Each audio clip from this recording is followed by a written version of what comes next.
दोस्तों, आपका free M B study channel पर स्वागत है। इस वीडियो में हम देखने वाले हैं आपका अर्धवार्षिक पेपर जो कक्षा 9वीं संस्कृत विषय का होने वाला है राजस्थान बोर्ड का। तो इसके लिए यहाँ पर देखेंगे, इसमें आपका समय रहेगा 2.75 घंटे, मतलब 2 घंटे 45 मिनट, और साथ में यहाँ पर पूर्णांक रहेगा आपका 48 नंबर। ठीक है, तो ये रहेंगे आपके पूर्णांक में। और जो आपका पेपर है वो है 2021-22 का। ठीक है, तो इसके लिए यहाँ पर देख रहे हैं, जिसमें यहाँ पर सबसे पहले जो दिए गए हैं आपके बहुविकल्पीय प्रश्न रहेंगे, मतलब कि वही जो वस्तुनिष्ठ प्रश्न कहलाते हैं। तो यहाँ पर देखिए, पहले वाले विकल्प में हम क्वेश्चन को पढ़ रहे हैं, कवि कीदृशी वीणाम निंदयतु प्रथ्यादयति। तो यहाँ पर देखिए, आपका ये पहला प्रश्न पूछा गया था जिसमें से 4 आपके ऑब्जेक्ट हैं। इनमें से कोई आपका ये क्वेश्चन का आंसर होगा, तो आपके लिए जो सही है वो लगा कर आना है। इसी प्रकार से आप यहाँ देख रहे होंगे कि सभी प्रश्न लिखे हुए हैं, ये हो जाएगा दूसरा प्रश्न। इसका आपके लिए सही उत्तर लगा देना है जो होगा। ठीक है, इसमें आपको क्या बताना है, प्रत्यय बताना है कि कौन सा होगा इसमें। और इसके बाद प्रश्न तीसरा, इसमें आपको क्या करना है, संधि विच्छेद करना है। तो इसमें जो इसकी सही संधि विच्छेद होगी वो बता देना है। और प्रश्न 4 में समास पद लिखना है। ठीक है, संख्यावाचक, जिसमें संख्यावाचक होता है तो वो होता है आपका द्विगु समास। द्विगु समास में संख्या आती हैं। ठीक है, इसके बाद में आपका 5वें नंबर का, तो यहाँ पर भू धातु लटलकार, मतलब भू धातु में कौन सा लटलकार है, प्रथम पुरुष एकवचन में रूपांतरित करना है। तो इस प्रकार से यहाँ पर 5 हो चुके हैं। इसके बाद में देखते हैं हम प्रश्न क्रमांक आपका जो यहाँ पर आ रहा है, प्रश्न क्रमांक 6 है। तो छठ में भी आपके इस तरह से क्वेश्चन रहेंगे, लेकिन इसमें रिक्त स्थान पूछे गए हैं। ठीक है, तो रिक्त स्थान देखिए यहाँ पर इस वाले प्रश्न पूछे गए हैं। जैसे कि आप यहाँ पर देख पा रहे होंगे, प्रिय वाक्य प्राधान्यन हरिस्थान तुष्यंती जंतवाहा। तो इसमें कौन रहेगा, सर्वम या सर्वे, ये आपके लिए सही करके लिखना है। तो यहाँ पर जो सही है, एक खाली स्थान दिए गए हैं, इनमें आपके लिए लिख देना है। ठीक है, इस प्रकार से। फिर यहाँ पर देखिए, संसार खाली स्थान अनेश्वरम भवती। फिर इसके बाद में यहाँ पर ये तीसरा हो गया, चौथा हो गया। ठीक है, इसी प्रकार से यहाँ पर सभी आपके खाली स्थान लिखे हुए हैं, तो इनके लिए ध्यान से देख लेना है।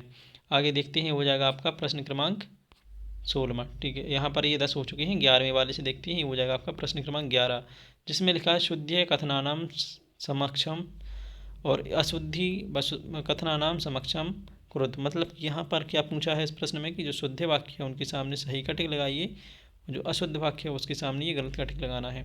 तो इस प्रकार से यहाँ पर जो आपके खाली ब्रैकेट दिख रही हैं, ये इनके अंदर आपके लिए चिन्हों को भरना है। तो आप पढ़ लेंगे कि कौन सा आपका कथन सत्य है और कौन सा असत्य। जो सत्य और असत्य होगा उसके हिसाब से आपको उनके सामने ये सही और गलत के चिन्हों को लगाना है। जैसे यहाँ पर ये सही का चिन्ह हो गया और ये गलत का चिन्ह हो गया। ठीक है, इन दोनों चिन्हों को लगा देना है। इसके बाद आगे बढ़ते हैं, तो प्रश्न क्रमांक 16 आता है। प्रश्न क्रमांक 16 में हम देखेंगे कि आपकी एक पद इन उत्तरम लिखित पूछा गया है। ठीक है, तो यहाँ पर एक पद में आपके लिए उत्तर लिखना है। तो यहाँ पर एक पद में उत्तर पूछे गए हैं, जिसमें आपका यहाँ पर पहला प्रश्न है, कवि काम संबोध्यति। तो कवि किसका संबोधन कर रहा है। इसके बाद में है 17 प्रश्न में 17 नंबरों के स्वर्ण का कहा कान अख्यादात।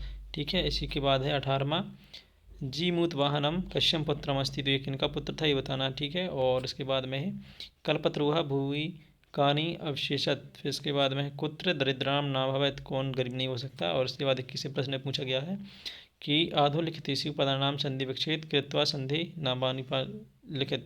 मतलब कि इनकी आपके लिए संधि विच्छेद करना है, साथ में इनकी संधियाँ लिखनी है कि कौन सी संधि है। आगे यहाँ पर प्रश्न 22 आ चुका है। प्रश्न 22 में भी पूछे गए हैं इसी प्रकार के प्रश्न। यहाँ पर समास विग्रह करनी है, इन दोनों की समास विग्रह करेंगे। इसके बाद यहाँ पर क्या करना है, पद का निर्माण करना है, तो पद निर्माण कर देंगे आप। इसके बाद है 24वां प्रश्न, जिसमें 2 पर्यायवाची शब्द लिखने हैं। तो 2 पर्यायवाची शब्द लिखेंगे दोनों के। ठीक है, प्रथम पुरुष एकवचनम और पुरुष एकवचन, उत्तम पुरुष एकवचनम। इसके बाद 25वां प्रश्न है, जिसमें पूछा गया है आधुनिकतेषु तो वाक्यानाम कोष्टकस्य समुचित विभक्ति मुक्ति संख्या पदे कुरुत। मतलब यहाँ पर क्या करना है, संख्या भरनी है। तो यहाँ पर देखिए, ये संख्या कौन सी आएगी, ये भरनी है 2 या 2 योग। ठीक है, और त्राणी या त्याह ये भरना है आपके लिए। प्रश्न 26 है। प्रश्न 26 में पर्यायवाची पद लिखना है, इनकी जो पर्यायवाची शब्द होते हैं वो लिख देंगे। ठीक है, इसके बाद 27वां प्रश्न पूछा गया था कि विलोम शब्द लिखिए। तो कटु और अधा का आपके लिए विलोम शब्द लिखना है। ये 2 शब्द दिए गए, इनके विलोम शब्द आपको याद करके जाने होंगे और लिखने होंगे। इसके बाद प्रश्न 28 है, जिसमें पाठ से आपके लिए 2 श्लोक लिखने हैं। तो यहाँ पर देखिए, रो लिखनी है जो कि आपके प्रश्न पत्र में ना आए हों। तो यहाँ पर प्रश्न 28 के लिए पढ़ेंगे, इसमें आपके लिए क्या आती हैं, 2 श्लोक आती है, इनके लिए याद कर लेंगे। इसके बाद 29वां प्रश्न है। 29वें प्रश्न में पूछा गया है, अश्वम अविनम मत्वा सर्वस्व प्रचार नार द्विदस्य अवकाशार्थम संस्कृति प्रार्थना पत्रम लिखित। मतलब कि यहाँ पर आपको क्या करना है कि अपने प्राचार्य को 2 दिन की छुट्टी हेतु एक अवकाश प्रार्थना पत्र लिखना है, तो वो यहाँ पर आप प्रार्थना पत्र के लिए लिखेंगे। ठीक है, एक तैयार कर लेंगे प्रार्थना पत्र। प्रश्न क्रमांक 30 आ चुका है। इसमें पूछा कि पद्यांश को पढ़ करके नीचे दिए गए प्रश्न का उत्तर लिखनी है। देखिए, तो एक ये पद्यांश है, एक पद्यांश है, इसमें से आप पढ़ लेंगे और फिर प्रश्न का उत्तर लिखेंगे। ठीक है, तो क्या करना, अनुवादन करो, तो मतलब भाषा हिंदी भाषा में अनुवादन करना है, ना कि प्रश्न का उत्तर लिखना। ठीक है, यहाँ पर ये 2 में से किसी एक का हिंदी भाषा में अनुवाद करके लिखेंगे आप। प्रश्न 31 है। प्रश्न 31 में आपके लिए एक पद्यांश गद्यांश दिया गया है, इसके लिए पढ़ना है, नीचे दिए गए प्रश्न का उत्तर लिखनी है। देख पा रहे होंगे, ये रहा ये गद्यांश, इसको पढ़ करके नीचे दिए गए प्रश्न का उत्तर लिखनी है। यहाँ पर आ चुके हैं आपके प्रश्न। देखिए, पहला प्रश्न यहाँ पर आप देख पा रहे होंगे, जैसे कि ये लिखा है, अश्य गद्यांश समुचितम शीर्षकम लिखा था, मतलब जो दिया गया है गद्यांश, इसके शीर्षक का नाम बताइए, क्या शीर्षक होगा। इसके बाद में एक पदेन उत्तरम लिखा, तो कुछ देखिए यहाँ पर एक पदेन में पूछे गए हैं, एक शब्द में उत्तर लिखिए इन 2 प्रश्नों की। एक ये प्रश्न है, एक ये, इन दोनों प्रश्नों के आपको एक पद में उत्तर लिखनी है। साथ में इन 2 प्रश्नों के हैं जो एक पूर्ण वाक्य में लिखनी है, ये एक शब्द में है। ठीक है, और ये एक पूर्ण वाक्य में है। और इसके बाद में भाषी कार्यम, तो यहाँ पर भाषी कार्यम मतलब वे क्या करना है, भाषिक कार्य करना है, जिसमें देखिए इस क्वेश्चन में पूछा गया कि इसका इत्रस्य विशेषण पद लिखना है, किम होता है। और इसके बाद भारत संस्कृत देवा निश्चिता इत्रस्य संज्ञावादम किम, तो इसका संज्ञा पदम लिखना है। ठीक है, इस प्रकार से यहाँ पर ये सभी 30 प्रश्न हो चुके हैं। वीडियो पसंद आती है तो लाइक कर सकते हैं, चैनल पर नए हो सब्सक्राइब कर लीजिए, साथ में बेल आइकन को प्रेस कर लें। Thank you.